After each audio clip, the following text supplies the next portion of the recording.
Buenas noches, Rocío, y buenas noches a toda nuestra audiencia. Hoy día lunes, por supuesto, un día muy agitado. Estamos listos, Claudia Méndez Arriaza y Juan Luis Font, para arrancar con la discusión de la noche, que no puede girar en torno a otra cosa que no sea el asesinato del reo Byron Lima Oliva.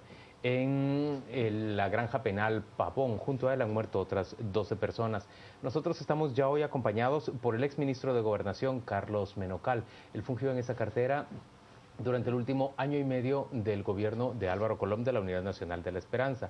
Y por la vía telefónica, en realidad por Skype, nos acompaña el director de la Oficina de Derechos Humanos del Arzobispado de Guatemala, Neri Rodenas. A ambos les damos la bienvenida, tanto a Neri como a Carlos Menocal. Y arrancamos esta conversación de inmediato, Claudia. Muchos de los investigadores que han estado alrededor del caso de Byron Lima Oliva por diferentes hechos, primero por el asesinato de Monseñor Gerardi y luego por sus consecuentes problemas dentro de la cárcel, dicen esto al comentar sobre ese asesinato, que era muy previsible que Byron Lima Oliva terminara de esta manera. ¿Para ti también lo era? Buenas noches, es un placer estar con ustedes. Yo creo que Byron Lima era un reo, como lo ha hecho desde el principio, un reo catalogado con un alto liderazgo dentro del sistema penitenciario. Y era altamente probable pensar que la situación no solo de él, física, era vulnerable por un lado, pero también era altamente probable pensar que no solo era vulnerable, sino también estaba tratando de accionar desde su lógica de los últimos años. Eso es uno.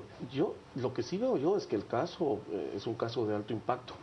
Es un caso que no se trata simple y sencillamente de un enfrentamiento, de una riña entre un grupo y otro, sino que aquí estamos hablando de una planificación sistemática, muy bien definida y altamente planificada para asesinar a la estructura que dirigía Byron Lima. Entonces, ¿cuáles son los indicadores que te hacen llegar a esa conclusión? Primero, primero la forma de actuar de este grupo que asesinó a los privados de libertad. Tiran una granada para distraer, luego entre 10 y 12 hombres, según la historia hasta este momento oficial, habrían incursionado para asesinar a Byron Lima con el mismo número de armas.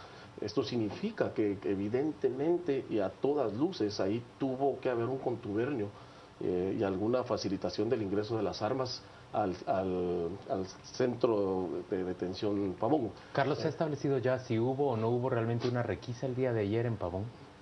Y si la hubo, ¿cómo es posible que un día más tarde pues haya existido este número de armas e incluso un explosivo que permitió actuar a quienes llegaron a matar a Lima? Es evidente que ahí hubo alguien de la autoridad y de la Guardia Penitenciaria que está involucrado.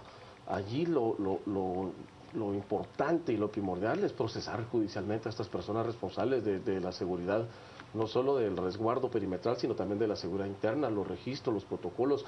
Ahí se violentaron protocolos. En la cárcel ciertamente el sistema está debilitado, está fragmentado, es un fracaso histórico, pero también hay protocolos de seguridad que se cumplen con requisas, con registros, con registro de nombres, el ingreso de la visita, el ingreso de los camiones que reparten la comida, todo ese tipo de cosas tiene protocolos de seguridad. No es tan fácil, aunque aparentemente la ciudadanía... Estos se violentan constantemente. Totalmente. Vamos rápidamente con Neri Rodenas. Él nos acompaña por la vía del Skype. Neri, gracias por estar con nosotros. Entendemos que estás fuera de Guatemala, pero ¿cuál es tu primera reacción al enterarte del asesinato de Byron Lima? Bueno, muy buenas noches. Gracias por la invitación. Yo creo que era una situación, como lo dijo la persona que me antecedió, que se podía esperar. Definitivamente su participación en varios ilícitos, según lo denuncia el propio Ministerio Público y la investigación que realiza la CICIG, pues hacían prever pues que pudiera correr este riesgo. Nosotros, como Oficina de Derechos Humanos del Arzobispado de Guatemala, pues obviamente como la muerte de cualquier persona, lamentamos este hecho, pero creo yo de que es un hecho, una acción que pone en crisis al país. Lamentablemente en cada gobierno pues ha existido un hecho similar a esto, lo hemos visto nosotros en muchos gobiernos y ahora se da un hecho que viene precisamente a poner en jaque, que pone en una acción que pedirían al Ministerio Público una investigación profunda para poder determinar efectivamente esas presunciones que se han manejado. Creemos nosotros de que pues esto viene precisamente a manifestar esa crisis que nosotros hemos visto desde hace bastante tiempo del sistema penitenciario, Neri, la corrupción. Neri, pero ¿acaso los guatemaltecos no normalizamos demasiado? Vemos como algo normal, habitual, que ocurran esta serie de hechos violentos adentro de la prisión. Solo en el año 2016, a la altura del mes de junio, se contabilizaban ya 55 muertes violentas adentro de centros carcelarios. El año pasado hubo 111 muertes violentas y nadie parece reclamarle al Estado, al gobierno, a los dos gobiernos que fungieron el año pasado, al gobierno actual, que es el Estado el que tiene responsabilidad de mantener la seguridad de las personas que están privadas de libertad. Así es, nos hemos acostumbrado lamentablemente a estos hechos. Vemos nosotros como algo bastante común no solamente las muertes, sino los negocios que se originan, el trasiego de armas, el narcotráfico y tantas cosas más, la utilización de influencias para hacer muchísimas cosas. Lo vemos como que algo, como que es bastante común en estos centros, y yo creo que no debemos de aceptar este tipo de situaciones. La justicia en Guatemala, el sistema penitenciario, son necesarios en cualquier país, pero deben ser sistemas que deben de funcionar ágilmente, deben de funcionar objetivamente y deben de funcionar precisamente con la finalidad con las que fueron creados. No solamente de administrar y llevar justicia al pueblo de Guatemala, sino que también se supone que buscaría la rehabilitación y la reinserción de las personas que se encuentran privadas de libertad en estos lugares. El caso del capitán Byron Lima pues es un ejemplo claro de lo que sucede cuando se puede realizar cualquier cosa, la lucha de poderes internas y todo este tipo de aspectos que nosotros observamos en las cárceles, pues son aspectos que nos llevan a cuestionarnos realmente si está funcionando el sistema como está concebido actualmente. Yo quiero aprovechar y preguntarle a ambos entrevistados la misma pregunta. Se han referido a la estructura de Byron Lima, al grupo criminal que lideraba Byron Lima Oliva. ¿Qué tipo de grupo criminal podía atacar a esta estructura de él? ¿Cómo era la estructura de él y qué se requería para desafiar la seguridad y la estructura que él lideraba? En el sistema penitenciario no solo es Byron Lima, yo creo que ha ocurrido una especie de mito al creer que Byron Lima es el único privado de libertad, o era el único privado de libertad más poderoso del país. Yo recordarán ustedes, estructuras criminales como los Pasaco, la banda R15, la banda El General, Chunchoc, Río Rico, El Marino, Jorge Batres, el colombiano. El colombiano, o sea, todos estos grupos en realidad pernoctan y coexisten y cohabitan dentro del sistema penitenciario, y hay fuertes fisuras y hay fuertes enfrentamientos dentro del sistema penitenciario. ¿Qué ha ocurrido acá? Definitivamente el hecho es que la estructura que ataca a Byron Lima es tan igual o más fuerte que la estructura de Byron Lima. Y el otro hecho es que la planificación es sistemática, es una planificación muy detallada sobre cómo ocurrieron los hechos. ¿Por qué? Porque estamos hablando de un ex capitán, un experto en los procesos de inteligencia, una persona que ha tenido experiencia durante más de 15 años dentro del sistema penitenciario y estaba altamente resguardado por su estructura.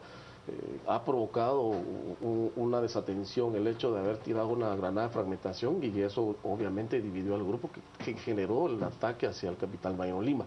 Y coincido con lo que decía Neri Rodenas en cuanto a que los guatemaltecos no visualizamos el sistema penitenciario como una necesidad latente de reformarlo.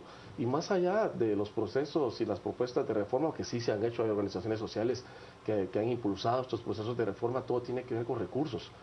El país, lastimosamente, está tan Carlos, lastimado pero no nos conformamos mansamente con la explicación de que no hay recursos y por tanto no se puede reformar. A ver, datos concretos. No se puede mejorar el sistema penitenciario. Yo creo que lo que tenemos en realidad son paredes con barrotes. Pavón, por ejemplo, fue construido hace más de 30 años. Tenés un sistema penitenciario que tiene apenas 500 millones de quetzales, que puede sonar un montón de dinero, pero en la realidad el 80% de esa asignación de recursos para presidios es básicamente para funcionamiento. El actual actual ministro tiene razón cuando habla sobre una demanda latente de por lo menos 700 millones de quetzales para reconstruir o para construir de nuevo un sistema con las nuevas propuestas de la era de este proceso.